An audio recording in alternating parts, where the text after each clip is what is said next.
नव युग की गंगोत्री से बही ज्ञान की धारा है। हम युग का निर्माण करेंगे, यह संकल्प हमारा है। हम बदलेंगे, युग बदलेगा, यही हमारा नारा है। सद्विचार घर घर पहुँचाएं, यह कर्तव्य हमारा है।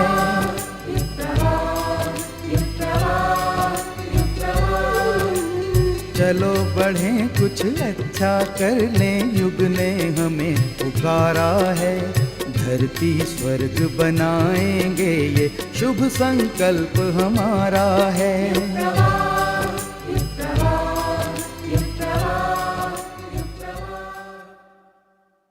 जिन लोभ और मोह की जो जंजीरें पड़ी रहती हैं, इससे व्यक्ति किसी काम का नहीं रहता है। सारी जिंदगी उसी लोभ और मोह में ग्रस्त होते हुए और वो चलता हुआ चला जाता है। जिस तरीके से सिकंदर जब मरा तो सिकंदर ने ये कहा कि मेरे दोनों हाथ ताबूत से बाहर निकाल देना और कहना, ये दुनिया वालों देखो देखो, मैंने इतना कमाया, इतनी खून खराबियां की, लेकिन मैं आज खाली हाथ जा रहा हूँ। ये जो भगदड़ पड़ी है पैसे की, कमाने की और धर्म को गंवाने की, धर्म को गंवाना है। और आज इस तरीके से दौड़ में दौड़ रहे हैं, विज्ञान किस तेजी से बढ़ता हुआ जा रहा है, लेकिन उसकी सतह में जब हम देखते हैं तो व्यक्ति कितना बौना होता हुआ चला जा रहा है। विचारों की दृष्टि से, आस्थाओं की दृष्टि से, श्रद्धा की दृष्टि से वो बौना होता हुआ, छोटा होता हुआ चला जा रहा है। उतना ही वो क्षुद्र बनता हुआ चला जा रहा है, उतना ही वो संकीर्ण बनता हुआ चला जा रहा है। यदि यह संकीर्णताओं को और क्षुद्रताओं को निकाल लेता तो कितना महान हो सकता है। इसके दिमाग का क्या ठिकाना है, व्यक्ति के दिमाग का। इसको जिधर लगा दें, अच्छाई पे लगा दें, तो ये अच्छाई में कमाल का हो सकता है। ये संत हो सकता है, ये ऋषि हो सकता है, ये पैगंबर हो सकता है, और जाने ये क्या क्या हो सकता है। वो अपने दुर्भाग्य को कोस रहा है भगवान कि हमने इसलिए नहीं इनको भेजा था कि इतनी विभीषिकाएं फैला दो, हमने तो इसलिए भेजा था कि सौहार्दपूर्ण जीवन जिएंगे और दूसरों को आगे बढ़ाते हुए ये चले जाएंगे। लेकिन हाय रे दुर्भाग्य, इसके लिए क्या कहा जाए कि जहाँ तहाँ मैं तो ये कहूँगी कि सभी जगह ये विभीषिका छाई हुई है। आए दिन खून खराबियां होती रहती हैं। आखिर क्यों? इसलिए होती है उनका चिंतन सही नहीं है, उनके विचार सही नहीं है, उनको दिशा किसी ने नहीं दी है। केवल दिशा दी है तो खून खराबी की दिशा दी है। ये नहीं दिया कि भाईचारे से रहना उनको सिखाया जाए, नम्र बना करके उनको सिखाया जाए, भगवान में आस्था उनको सिखाई जाए। भगवान में कोई आस्था नहीं है, जरा भी आस्था नहीं है।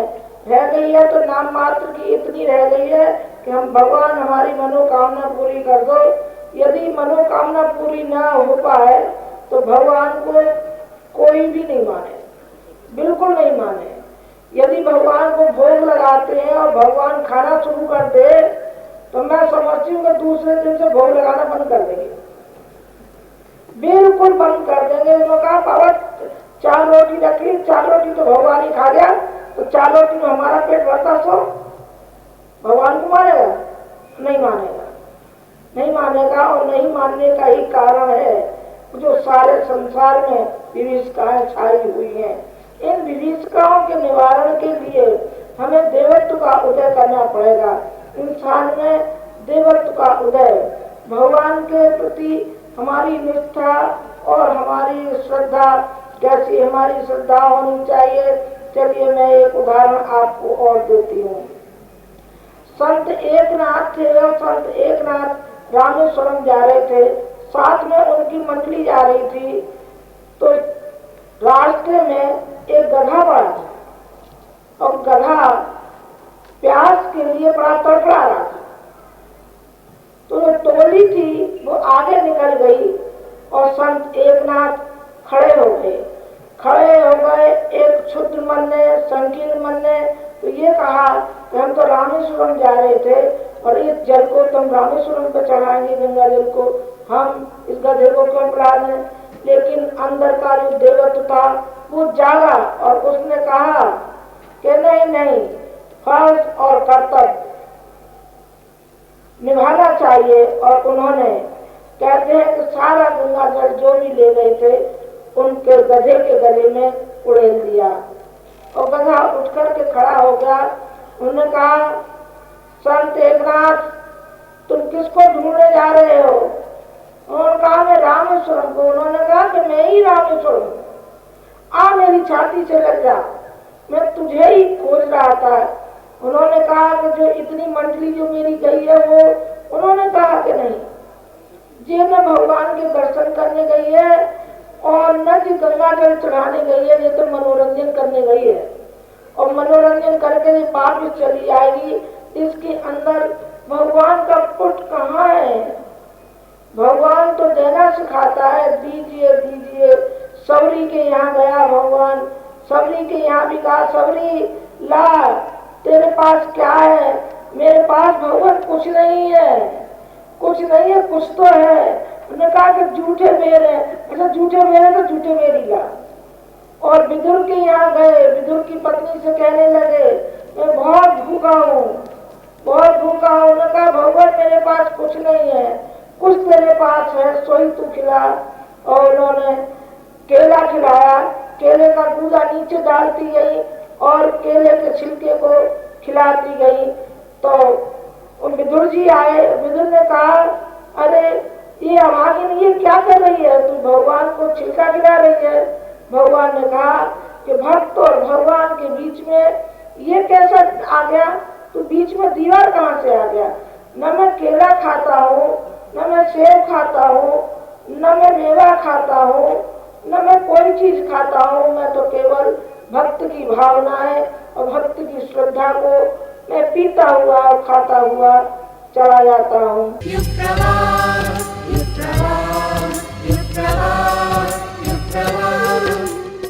अखिल विश्व गायत्री परिवार अपने समाजनिष्ठ कार्यकर्ताओं के माध्यम से व्यक्ति निर्माण, परिवार निर्माण, समाज निर्माण तथा राष्ट्र निर्माण की गतिविधियां सतत चला रहा है। ये गतिविधियां हम सबको नवनिर्माण का आश्वासन देने के साथ ही कुछ करने को प्रेरित करती हैं। गायत्री परिवार की ऐसी ही नवीनतम गतिविधियों के समाचार प्रस्तुत हैं नियमित स्तंभ जागृति के अग्निकण में।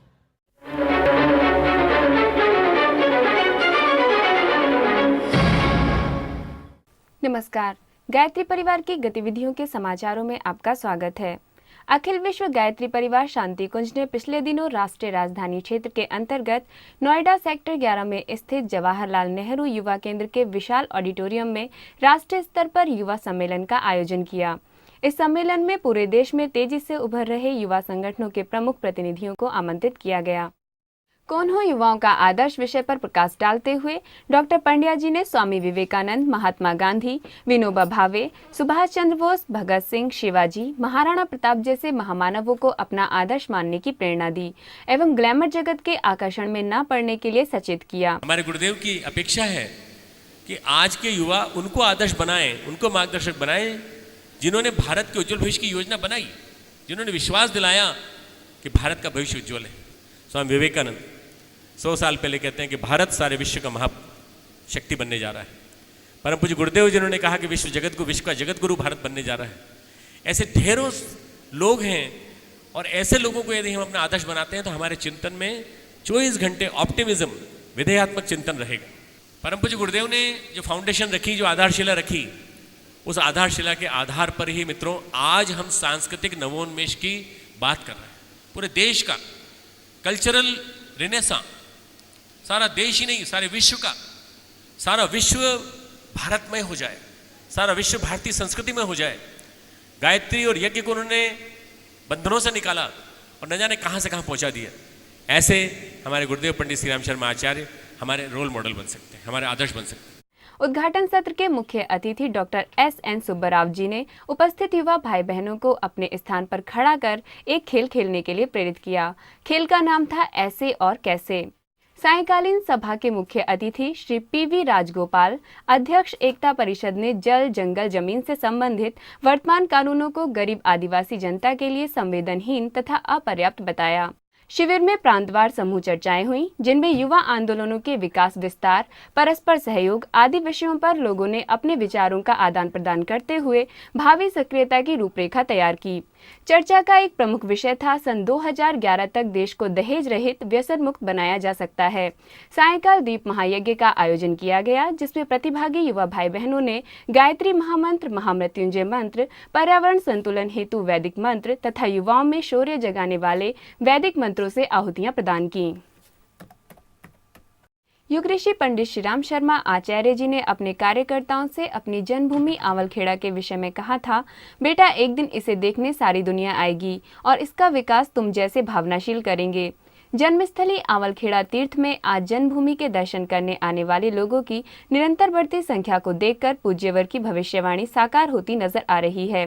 शांति कुंज ने इसे राष्ट्रीय तीर्थ के रूप में विकसित करने की योजना बनाई है। स्थानीय लोगों ने भी इसे मथुरा काशी की तरह अवतारी चेतना की जन्मभूमि के रूप में विकसित करने का उत्साह दिखाया है।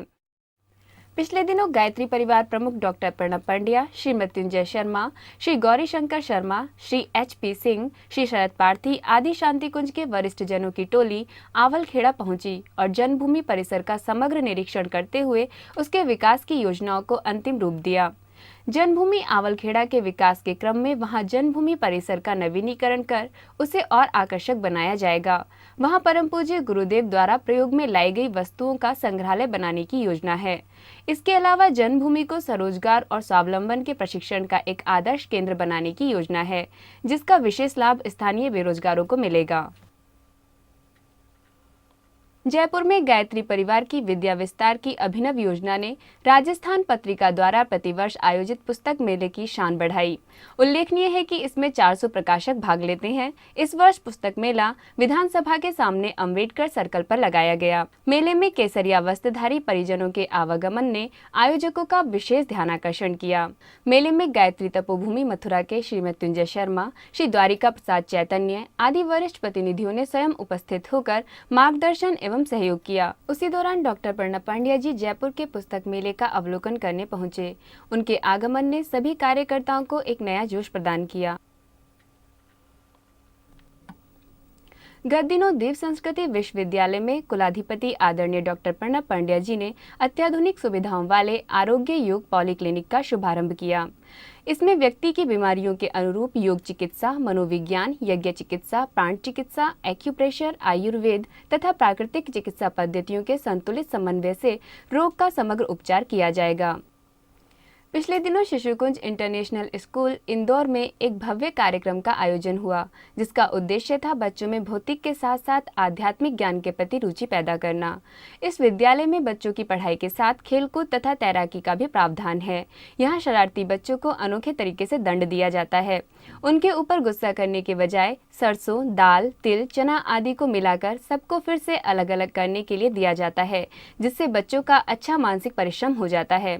बच्चे दंड भुगतते हुए उस मिश्रण को अलग करते हैं और इस दंड से उनकी एकाग्रता बढ़ती है। पनिशमेंट के साथ मेंटल डेवलपमेंट का यह एक अच्छा तरीका है, जो इस स्कूल को एक अलग ही पहचान प्रदान करता है। गायत्री ज्ञान मंदिर लखनऊ द्वारा सागरदीप सभागार में विशाल पुस्तक मेले का आयोजन किया गया। देव संस्कृति विश्वविद्यालय के कुलाधिपति आदरणीय डॉक्टर प्रणब पांड्या जी ने एक सप्ताह तक चलने वाले इस मेले का उद्घाटन किया। इस अवसर पर उत्तर प्रदेश विधानसभा के अध्यक्ष श्री सुखदेव राजभर, नगर महापौर डॉक्टर दिनेश शर्मा, कानपुर कृषि विश्वविद्यालय के कुलपति प्रोफेसर V.K. सूरी आदि प्रमुख रूप से उपस्थित थे। मेले का समापन श्री प्रशांत कुमार मिश्र, मुख्य सचिव उत्तर प्रदेश की उपस्थिति में हुआ। वहीं दूसरी ओर चंडीगढ़ में महिला साहित्य विस्तार पटल मोहाली ने पुस्तक मेले का आयोजन किया। सेक्टर 15B में स्थित लाजपत राय भवन में यह आयोजित किया गया, जिसकी शानदार सफलता ने स्थानीय कार्यकर्ताओं में विद्या विस्तार के लिए घर घर जाने का उल्लास जगाया। चंडीगढ़ मेले का शुभारंभ आदरणीय डॉक्टर प्रणब पांड्या जी ने किया। पिछले दिनों पश्चिमी उत्तर प्रदेश तथा उत्तराखंड के 12 जिलों का विशाल युवा चेतना शिविर बिजनौर में संपन्न हुआ। शिविर का शुभारंभ शांति कुंज के व्यवस्थापक श्री गौरी शंकर शर्मा जी ने दीप प्रज्वलन कर किया। श्री गौरी शंकर शर्मा जी ने अपने उद्बोधन में युवकों को गुणग्राही बनने की प्रेरणा दी और कहा कि श्रमशीलता, आस्तिकता, संतोष, साहस जैसे सद्गुणों को अपनाकर ही हम अच्छे संगठक बन सकते हैं। हमारी दृष्टि क्या है? हमारे जीवन के प्रति, हमारे परिवार के प्रति, हमारे समाज के प्रति, हमारे खुद के प्रति हमारी क्या दृष्टि है? ये दृष्टि जब तक हमारी नहीं बदलेगी, जब तक हम ये चाहते हैं कि हम संघबद्ध होकर के काम करें, हम संगठित होकर के काम करें, हमारी भावना एक हो, हमारी विचारणा एक हो, हमारा जो उद्देश्य एक हो, जब तक हम उसके अंदर नहीं बदल सकते तो हमारे क्रियाकलाप को और हमारे चाल चलन को, हमारे व्यवहार को, हमारे विचारों को के दृष्टिकोण को बदलना होगा। सम्मेलन में शांति कुंज प्रमुख आदरणीय प्रणब पंड्या जी ने अपने संदेश में कहा कि भारत में सबसे अधिक युवा हैं जो जमाने का रुख बदलने की क्षमता रखते हैं, किंतु अर्जुन की तरह मोहग्रस्त हो जाने के कारण पश्चिम की अंधी दौड़ में भटककर लक्ष्य विहीन हो गए हैं। गायत्री परिवार इस महाशक्ति की मूर्छा को भंग कर उसे फिर से जागृत तथा समर्थ अर्जुन बनाने को संकल्पित है। युवा आदर्श अगर हो किसी के तो कैसे होना चाहिए? उनमें दो चीज़ें होना चाहिए, दो गुण होना चाहिए, साहस और संवेदना। जो भी हमारा आदर्श बने उसके अंदर दो गुण अनिवार्य रूप से होना चाहिए। वो संवेदनशील हो और साहसी हो। साहसी अपने अंदर की दुर्बलताओं से लड़ने के लिए और बाहर की प्रतिकूलताओं से लड़ने के लिए। साहस का मतलब बाहर जाके झगड़ा नहीं करना है। साहस का मतलब हम अपने आसपास के वातावरण में छाई हुई जितनी भी गड़बड़ियाँ उनको तो ठीक करना ही है, उसके साथ साथ अपने अंदर की दुर्बलताओं को निकालना, आंतरिक दुर्बलताओं को निकालना। इस शिविर में शांति कुंज के अन्य वरिष्ठ कार्यकर्ताओं ने भी संबोधित किया। खेत का पानी खेत में और गांव का पानी गांव में जैसे नारे के अंतर्गत वर्षा का जल रोकने और उसका सदुपयोग करने के उपाय बताए गए। उपस्थित जनों द्वारा बिना दहेज के विवाह कराने, लोगों को व्यसन मुक्त करने, गांव-गांव जाकर युवा शक्ति को संगठित करने, क्षेत्र में देव संस्कृति विश्वविद्यालय आरंभ करने जैसे संकल्प लिए गए। औरंगाबाद महाराष्ट्र में गायत्री परिवार के युवा प्रकोष्ठ ने आदर्श ग्राम विकास योजना के अंतर्गत एक अनूठा प्रयोग आरंभ किया। स्थानीय गायत्री परिजनों ने इसके लिए 5 गांवों का चयन किया जो गायत्री परिवार से अछूते थे। इन गांवों में रहने वाले लोगों की गोष्ठियां ली गईं और उन्हें अपनी प्राचीन मान्यता के अनुरूप ग्राम देवता की पूजा अर्चना के लिए प्रेरित किया गया। पीपलखुंटा, भालगांव, गोलेगांव, देभे गांव एवं बरकतपुर के लोगों में आदर्श ग्राम विकास योजना के प्रति जोरदार उत्साह देखने को मिला। गांव की सफाई के पहले स्थानीय ग्रामीणों को देव संस्कृति विश्वविद्यालय के योग शिक्षकों द्वारा सामूहिक योग कराया गया। सफाई के बाद नशा उन्मूलन एवं ग्राम जागरण की शोभा यात्रा निकाली गई, जिसमें ग्रामीण लोगों ने जबरदस्त उत्साह दिखाया। प्रत्येक गाँव में चिकित्सा शिविर भी लगाए गए और हजारों रोगियों को निःशुल्क औषधियां प्रदान की गयी। महाराष्ट्र की अश्वमेध नगरी नागपुर में साइंस एंड स्पिरिचुअलिटी फोरम ने गायत्री शक्तिपीठ जगनाड़े चौक पर 3 दिवसीय संगोष्ठी का आयोजन किया। भौतिक शास्त्र व अध्यात्म विज्ञान विषय पर आयोजित इस संगोष्ठी को देव संस्कृति विश्वविद्यालय के कुलाधिपति डॉक्टर प्रणब पंड्या जी ने संबोधित किया। उन्होंने आज की समस्याओं और विज्ञान की सीमित सोच की चर्चा करते हुए कहा कि आज विश्व को एक ऐसी आध्यात्मिक क्रांति की आवश्यकता है जो सबका हित कर सके। आज वैज्ञानिक अध्यात्मवाद की जरूरत है। विज्ञान और अध्यात्म दोनों को साथ साथ चलने की जरूरत है। विज्ञान और अध्यात्म यदि एक दूसरे को संबल देंगे, एक दूसरे के साथ चलेंगे, तो विज्ञान आग है तो अध्यात्म जल है। आपो हिष्ठा मयो भुवष्ठा, वो वाला जल जो शांति देता है। यदि इसी शांति देने वाले जल से तनाव की आग पर पानी डाला जाएगा तो बुझ समाप्त हो जाएगी।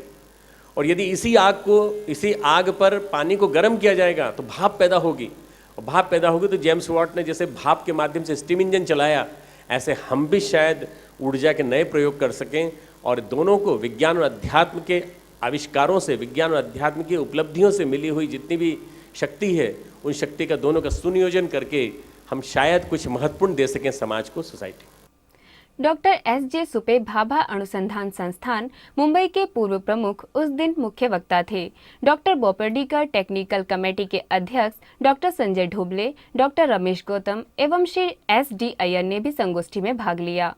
समापन सत्र में नेहरू प्लेनेटोरियम मुंबई के पूर्व अध्यक्ष एवं भौतिक शास्त्री डॉक्टर जे रावल मुख्य रूप से उपस्थित थे। उन्होंने भौतिकी एवं अध्यात्म के बीच संबंधों की चर्चा की।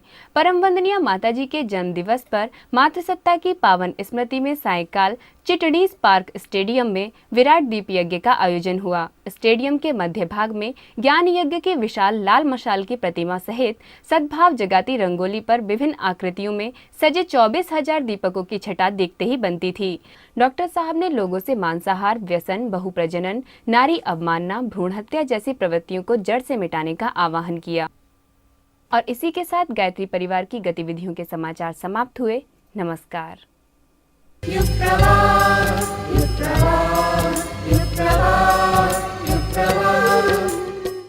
शिष्य गुरु का संबंध जन्म जन्मांतरों का माना जाता है। गुरु की खोज में भटकने की आवश्यकता नहीं होती।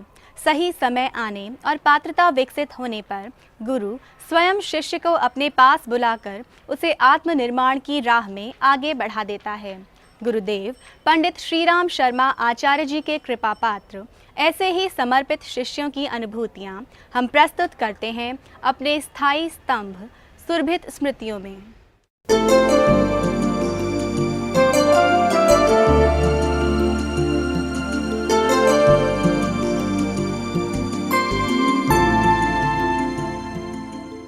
सन 53 में गायत्री तपोभूमि का निर्माण होता, गायत्री मंदिर का निर्माण होता।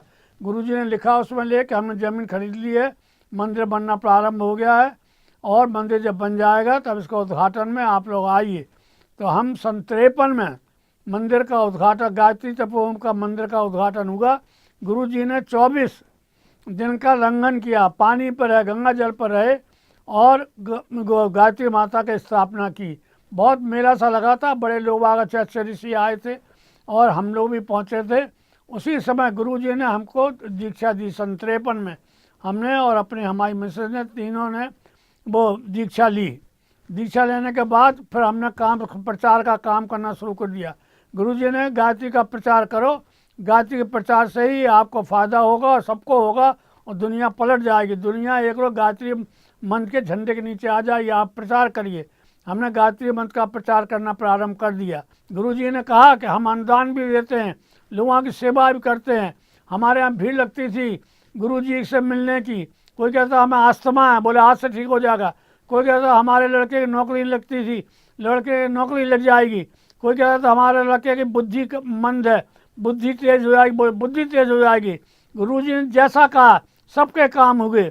और हमारा एक लड़का, बड़ा लड़का था, उसकी अलफ थी, तो उन्होंने कहा, हमने कहा साहब उसकी अलफ है, बोले कोई नहीं, बात दूर हो जाएगा। लड़का हमारे स्कूल में पढ़ने जाता था, वहाँ से उसने साइंस का वो लिया था, तो तेजाब ऊपर से गिरा, तेजाब ऊपर गिरा। अगर वो आँखें ऊपर कर देता तो आँखें जल जाती, लेकिन वो नीचे ही देखता। गुरुजी के पास से वो नीचे ही देखता रहा, उसके कपड़े जल गए, आँखों में कोई विरोध नहीं आया। इस तरह उसकी अलफ चल गई। हमारी वाइफ की, हमारी पत्नी की अलफ थी, उनको तो बहुत बीमारी हो गई, बहुत बीमार थी। लोगों ने सब जवाब दे दिया कि अब ये बचेंगे नहीं। हम गुरुजी को लिखते रहे, बराबर गुरुजी से आग्रह करते रहे। गुरुजी ने कहा घबराओ नहीं बालकृष्ण, ये सब ठीक हो जाएंगे, और उन्होंने ठीक कर दिया। जब हम मथुरा उनसे मिलने आए तो उन्होंने कहा कि तुम्हारी तो पत्नी की आयु समाप्त हो गई थी, हमने दूसरा जन्म दिया है, ये दूसरे जन्म में जितने दिन जी लेंगे अच्छा काम करेंगी और आपका साथ देंगी। एक बार हमारे लड़के, हमारा जो दुकान करता था, कागज़ का काम करता था, शशिकांत बंसल, वो दतिया जा रहा था। दतिया जाने में वो फिसल पड़ा, गिर पड़ा और खून बहने लगा। कोई उठाता ही नहीं था, इसके माने कि पुलिस तंग करेगी। तो फिर देखा कि बहुत देर हो गई, तो गुरुजी खुद पहुँचे वहाँ पर। हम लोग यहाँ शांति कुंज में थे, गुरुजी के आश्रम में थे। तो गुरुजी वहाँ पहुँचे और गुरुजी ने उसे उठाया, बस में बैठाला और वो झांसी ले गए। झांसी ले जाने के बाद हमारी वो 2 सीटर किया और दुकान पे ले गए और हमारे बड़े लड़के से कहा ये देखो तुम्हारा भाई है। बोले अरे ये भाई कैसा हमारा? बोले देखो तो लुट के आए, अरे वो तो खून में बहुत वो घबरा गया। इतने में गुरुजी वहाँ से गायब हो गए। गुरुजी कोई भेष में आए थे, गायब हो गए और पता नहीं चला कौन था, कौन पहुँचा गया। इस तरह हजारों चमत्कार गुरुजी ने किए हमारे साथ। हमारी वाइफ को बचाया ही है, हमारे दोनों लड़कों को बचाया और हमेशा हर तरह की मदद करते रहे। गुरुजी वास्तव में एक अवतार है। हम तो उनको 24 अंश के अवतार मानते हैं। 24 गायत्री के अक्षर है, वो 24 अंश के अवतार है। उन्होंने कहा कि हम दुनिया को पलट देंगे, दुनिया को अच्छाई में ला देंगे गायत्री मंत्र से। गायत्री मंत्र आप देखिए, आप कितना विकास होता चला जा रहा है, चारों ओर गायत्री गायत्री का प्रकाश हो रहा है। एक बार मैं आया यहाँ पर, तो हम यहाँ से गए हम वाइफ और हमारी एक नातिन थी, दिल्ली उतरे। दिल्ली में उतरे तो दिल्ली में एक बस आखिरी 10 बसें जाती थी, उस बस में बैठ गए। हम नीचे उतरे पानी पीने के लिए, इतने में उसने बस स्टार्ट कर दी। बस चली गई और बहुत 25 किलोमीटर पश्चिम बिहार जाना था। बस चली गई, लोगों ने बहुत कहा कि वो रह गया पर उसने बस रोकी नहीं। मैंने कि मैं क्या करूं, गुरुजी को याद भी नहीं किया मैंने। तब भी गुरुजी आ गए स्कूटर लेके और हमसे कहा बैठो इसमें। हम बैठ गए, हमने पूछा भी नहीं कौन है आप, कहाँ हैं, बैठो। उन्होंने बैठाला और हमको ले गए जहाँ वो बस खड़ी हुई थी। बोले ये बस है तुम्हारी, जा इस पर बैठ जा। हम उस पर बैठ गए, देखा गुरुजी गायब। पता नहीं चला गुरुजी ने इतने हेल्प किए, ऐसे चमत्कार किए हैं कुछ कह नहीं सकते हैं। लोगों को जीवन दान दिया है और आज उन्हीं की प्रेरणा से, उन्हीं के वर्चस्व से हम लोग काम कर रहे हैं, बराबर लगनशील से काम कर रहे हैं और आगे भी करते रहेंगे। ऐसे गुरुजी की जो इच्छा है वो हम लोग उसमें लगे रहेंगे।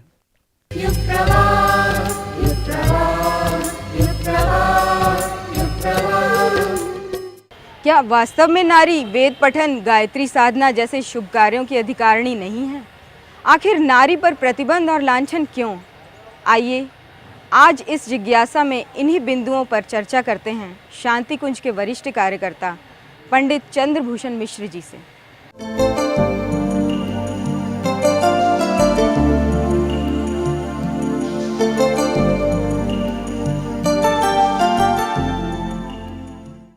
जय सिया राम जी की। अरे चौंकिएगा नहीं, ये आपका अपना कार्यक्रम जिज्ञासा ही है, जहां पर हम करते हैं आपके प्रश्नों का समाधान। चलिए आपको एक बात बताते हैं। क्या आप जानते हैं सिया राम भारतीय संस्कृति का परिचायक शब्द है? कैसे? अरे भाई, एक तो माता सीता और भगवान राम के नाम का स्मरण शब्द, दूसरा मातृसत्ता और पितृसत्ता को प्रदर्शित करता हुआ शब्द। शायद आप अब समझ गए होंगे कि हमारे कार्यक्रम का आज का विषय क्या है। क्या कहा? जी हाँ, बिल्कुल ठीक पहचाना आपने। हमारे कार्यक्रम का आज का विषय है स्त्रियों का गायत्री अधिकार। अब जरा कल्पना कीजिए, एक ऐसा देश जहां स्त्रियों के नाम का स्मरण पुरुष के नाम से पूर्व किया जाता है, जहां प्राचीन काल से लेकर अब तक स्त्रियां राजसत्ता से लेकर गृहिणी धर्म के पालन का निर्वाह बड़ी कुशलता से करती आ रही हैं। लेकिन मित्रों, हमारे देश में एक ऐसा भी दौर आया जब स्त्री को पतित माना जाने लगा। जिस स्त्री ने हमारे देश की सभ्यता और संस्कृति को सहेज कर रखा, उसे ही इतनी बुरी तरह अपमानित और तिरस्कृत किया गया। देवी के रूप में पूजी जाने वाली स्त्री को आखिर क्यों तिरस्कृत किया गया? क्यों उसे गायत्री साधना के अधिकार से वंचित कर दिया गया? आखिर क्यों दिए गए उसे इतने लांछन? आइए इन्हीं बिंदुओं पर बात करने के लिए हम आपको मिलाते हैं वेद विभाग के प्रमुख चंद्रभूषण मिश्र जी से। बहुत बहुत स्वागत है मिश्र जी आपका हमारे कार्यक्रम में। चलिए कार्यक्रम की श्रृंखला को आगे बढ़ाते हुए सबसे पहले मैं आपसे पूछना चाहूँगी कि भारतीय संस्कृति में नारियों का स्थान क्या है? भारतीय संस्कृति में नारी का बड़ा ऊंचा और सम्माननीय स्थान रहा है। हमारे शास्त्र का मनुस्मृति नामक ग्रंथ बड़ा प्रसिद्ध है।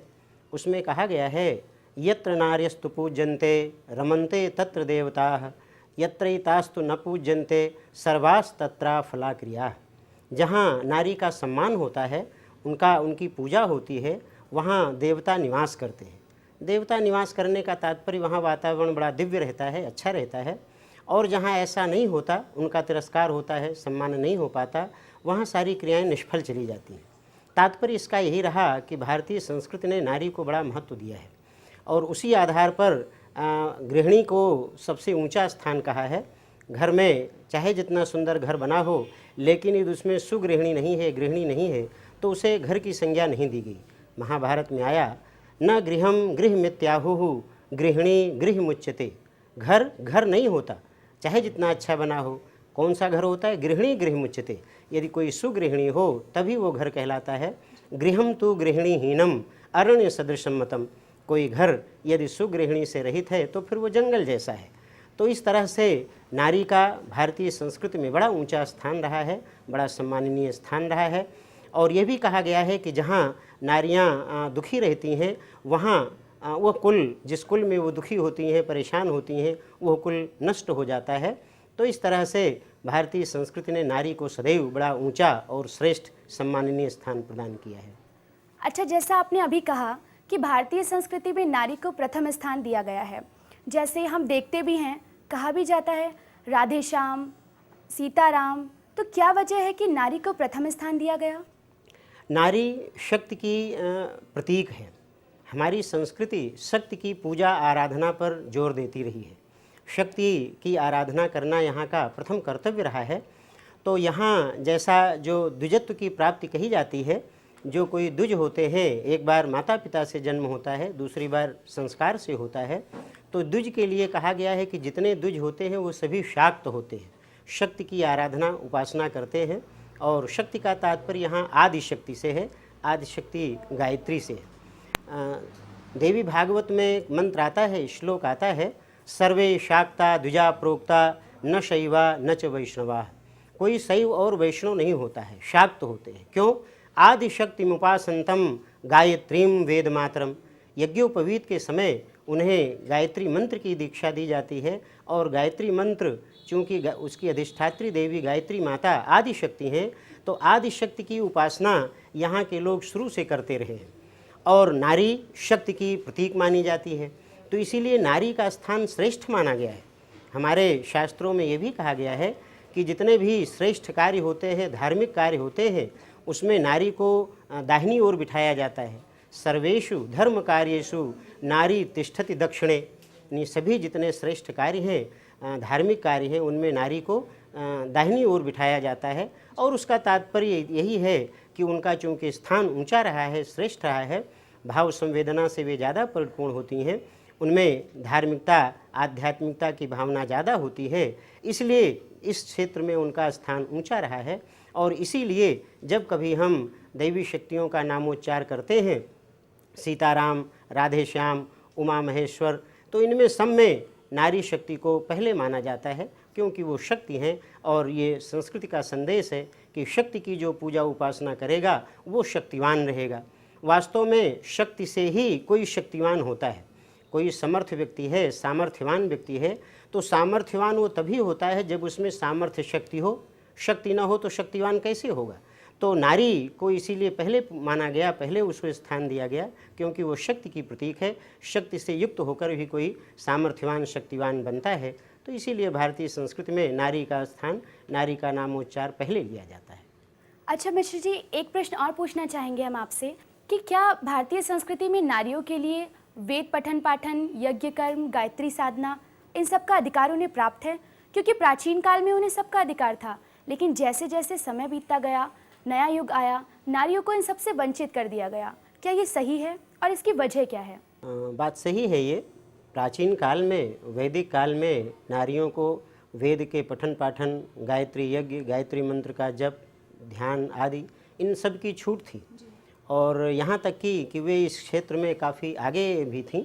जहाँ वेदों का दर्शन करने वाले, वेदों का साक्षात्कार करने वाले, वेद मंत्र का के दृष्टा हमारे ऋषि रहे हैं, वहीं ऋषिकाएँ भी हुई हैं। 50 ऐसी ऋषिकाएँ हैं जिन्होंने वेद मंत्र का दर्शन किया था। वो अपनी इस साधना की उच्च अवस्था में पहुँच करके अपने अंतःकरण में वेद मंत्रों का दर्शन किया। घोषा, गोधा, अपाला, विश्ववारा जैसी वैदिक स्त्रियाँ, इन्होंने वेदों का न केवल अध्ययन अध्यापन किया, उन मंत्रों का दर्शन भी किया, और वो ऋषिका के रूप में उनकी प्रसिद्धि है। आगे चल कर के भी जब उपनिषद काल आया, तो उपनिषदों के समय में भी उनका बड़ा ही अच्छा अध्ययन रहा करता था। गार्गी और याज्ञवल्क्य का संवाद बड़ा प्रसिद्ध है। जिस समय राजा जनक के दरबार में याज्ञवल्क्य के होते हुए उस समय सबसे बड़ा ब्रह्मवादी कौन हो सकता है, यह जिज्ञासा हुई थी, प्रश्न हुआ था। तो उसका उत्तर जब याज्ञवल्क्य दे रहे थे और राजा की गौ में स्वर्ण मंडित सिंगों वाली को अपने शिष्यों को ले जाने को कहा, तो गार्गी ने रोका कहा नहीं, ऐसा नहीं है कि केवल इतने कह देने से कि हम सर्वश्रेष्ठ ब्रह्मवादी हैं। गार्गी ने बड़ा उत्तर प्रत्युत्तर दिया और उसमें काफ़ी बात आगे तक बढ़ गई थी। तो उस समय का ये उदाहरण सिद्ध करता है कि प्राचीन काल की जो स्त्रियां थीं, नारियां थीं, वो बहुत आगे थीं। लेकिन ये तो मध्यकाल का जो सामंतीवादी युग आया, इसमें पुरुष की परुषता महत्व रखती है, जैसी वो पुरुष की परुषता आगे आई और उसने धीरे धीरे अपने वर्चस्व को कायम रखने के लिए स्त्रियों के अधिकारों से उसको वंचित करना प्रारंभ कर दिया। धीरे धीरे कुछ हमारे शास्त्रों में भी ऐसे प्रतिबंध लगने शुरू हो गए। माना तो यही जाता है कि वो केवल प्रक्षिप्त अंश हैं, क्योंकि जिस मनुस्मृति में यत्र नार्यस्तु पूज्यन्ते कहा गया, उसी मनुस्मृति में फिर ऐसे भी आ गए स्त्री शूद्रो न धीयताम, उनको वेद का अध्ययन नहीं करना चाहिए, उनको ये नहीं करना चाहिए।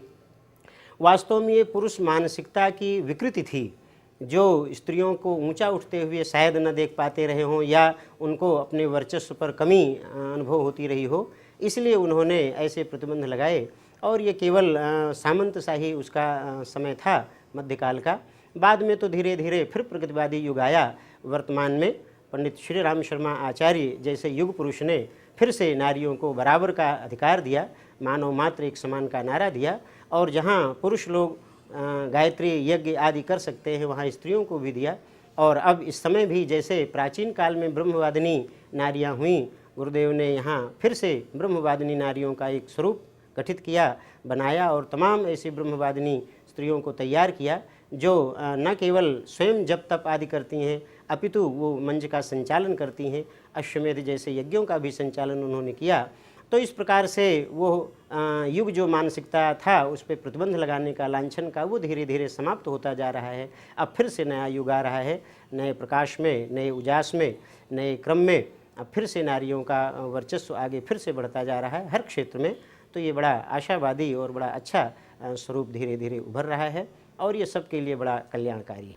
अच्छा भाई साहब, जैसा कि अभी अभी आपने कहा ब्रह्मवादिनी नारियां, तो हम जानना चाहेंगे कि ब्रह्मवादिनी नारियों से क्या मतलब है? ब्रह्मवादिनी से तात्पर्य है जो वेदों का अध्ययन अध्यापन करती हैं। ब्रह्म का एक अर्थ वेद होता है। तो जो वेदों का अध्ययन अध्यापन करती थीं, स्वयं अध्ययन करती थीं, अपने शिष्यों को, छात्रों को, बच्चों को भी अध्ययन कराती थीं, तो इस तरह से जो स्वयं वेदों के अध्ययन अध्यापन में निरत रहती थीं, उनको ब्रह्मवादिनी कहा जाता था, जिनमें ब्रह्म का दोनों तात्पर्य है, वेद का भी है, और जो ब्राह्मी चेतना है, परब्रह्म जिसे कहते हैं, परमात्मा कहते हैं, उनका भी ध्यान, अध्ययन, ध्यान, शोध, साधना के माध्यम से उनका भी आत्म साक्षात्कार करती थीं। तो ऐसी नारियों को ब्रह्मवादिनी कहा गया था। वर्तमान में वेद अध्ययन आदि के माध्यम से वही गौरव फिर से प्राप्त किया जा रहा है।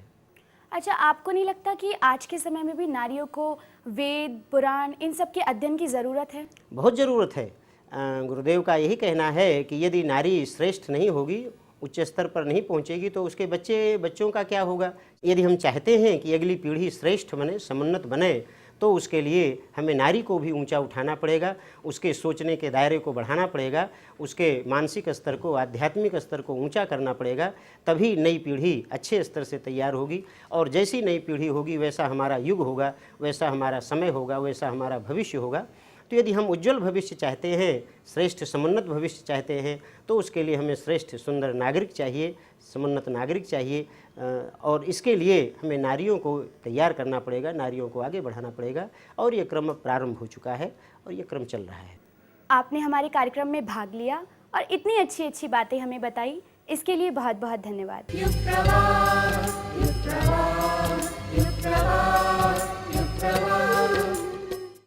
कला में, संगीत में यदि प्रेरणा भावना का समावेश न किया गया तो वह कामनाओं और कुत्सित चिंतन को उभारने का माध्यम भर बनकर रह जाएगी।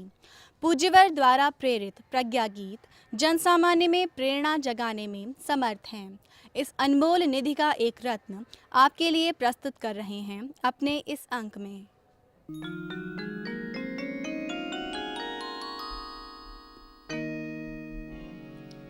कांटों के पथ पर चलना है, जन सेवा कोई खेल नहीं, जनहित में मरने वालों का फूलों से कोई मेल कायर ही क्षण क्षण मरते हैं, बलिदानी मरते एक बार। भोगों से मुक्ति अरे पाओ, मानव जीवन है जेल नहीं। यह राग नहीं है फूलों की,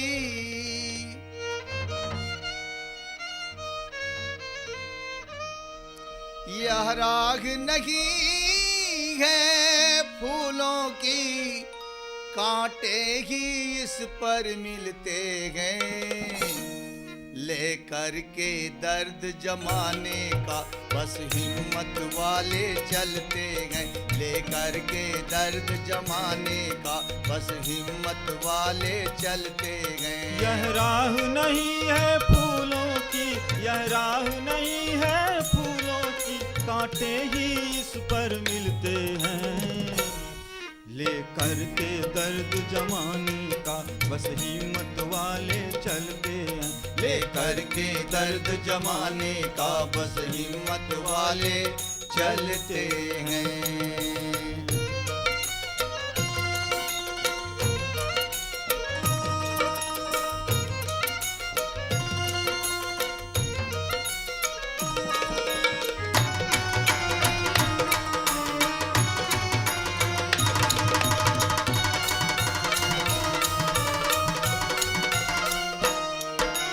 किसने कहा था ईसा से तुम सूली के सोपान चढ़ो, तुम सूली के सोपान चढ़ो, तुम सूली के सोपान चढ़ो। किसने सुकरात को समझाया विस्के प्याले की ओर बढ़ो, विस्के प्याले की ओर बढ़ो, विस्के प्याले की ओर बढ़ो। जिसने असली आवाज सुनी, जिसने असली आवाज सुनी, उसने यह मंजिल खुद ही चुनी, उसने यह मंजिल खुद ही चुनी, उसने यह मंजिल खुद ही चुनी। युग प्रहरी के उड़ के स्वर्गी, युग प्रहरी के उड़ के स्वर्गी, बनकर तूफान बदलते हैं। लेकर के दर्द जमाने का बस हिम्मत वाले चलते, लेकर के दर्द जमाने का बस हिम्मत वाले चलते हैं।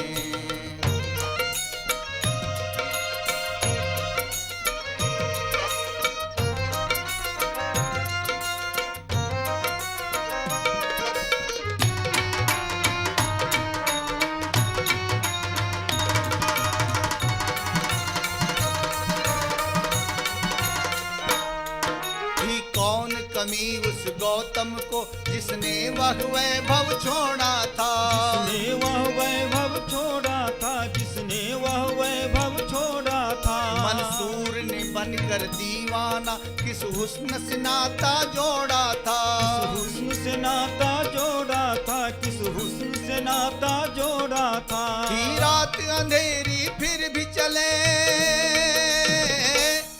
थी रात अंधेरी फिर भी चले, आघात सहे पथ से न टले, आघात सहे पथ से न टले, आघात सहे पथ से न टले। इन दर्द भरे पद चिन्हों पर, इन दर्द भरे पद चिन्हों पर पूजा के सिर सिज खिलते गए।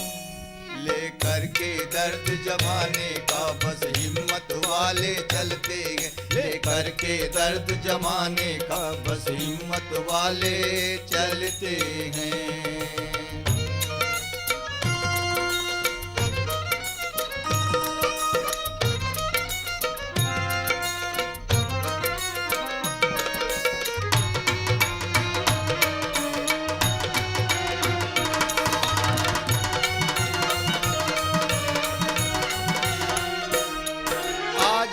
भगत सिंह बिस्मिल ने भी राग यही अपनाई थी, राह यही अपनाई थी, हाँ राह यही अपनाई थी। इसमें ही गांधी बापू ने सीने पे गोली खाई थी, सीने पे गोली खाई थी, सीने पे गोली खाई थी। कुछ और भले की मत मानो,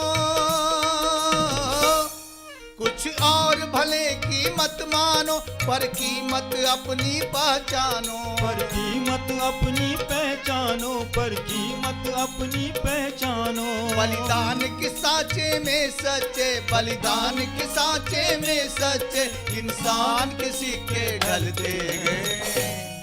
लेकर के दर्द जमाने का बस हिम्मत वाले चलते हैं। लेकर के दर्द जमाने का बस हिम्मत वाले चलते हैं।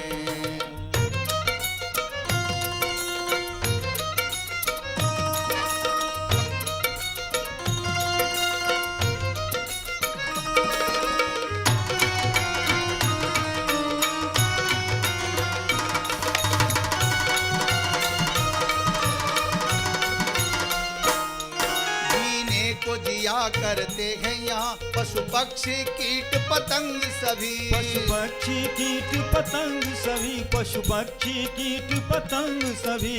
इतिहास के गुलशन में लेकिन आता बासंती रंग तभी। आता वासंती रंग तभी, आता वासंती रंग तभी। जब ऐसा माली आता है, जब ऐसा माली आता है, जो जीते जी गल जाता है। जो जीते जी गल जाता है, जो जीते जी गल जाता है। बरसों तपती है जो माटी, बरसों तपती है जो माटी, उसमें से रत्न निकलते हैं। लेकर के दर्द जमाने का बस हिम्मत वाले चलते हैं। लेकर के दर्द जमाने का बस हिम्मत वाले चलते हैं। या राह नहीं है फूलों की, या राह नहीं है फूलों की, कांटे ही इस पर मिलते हैं। लेकर के दर्द जमाने का बस हिम्मत वाले चलते हैं। लेकर के दर्द जमाने का बस हिम्मत वाले चलते हैं। लेकर के दर्द जमाने का बस हिम्मत वाले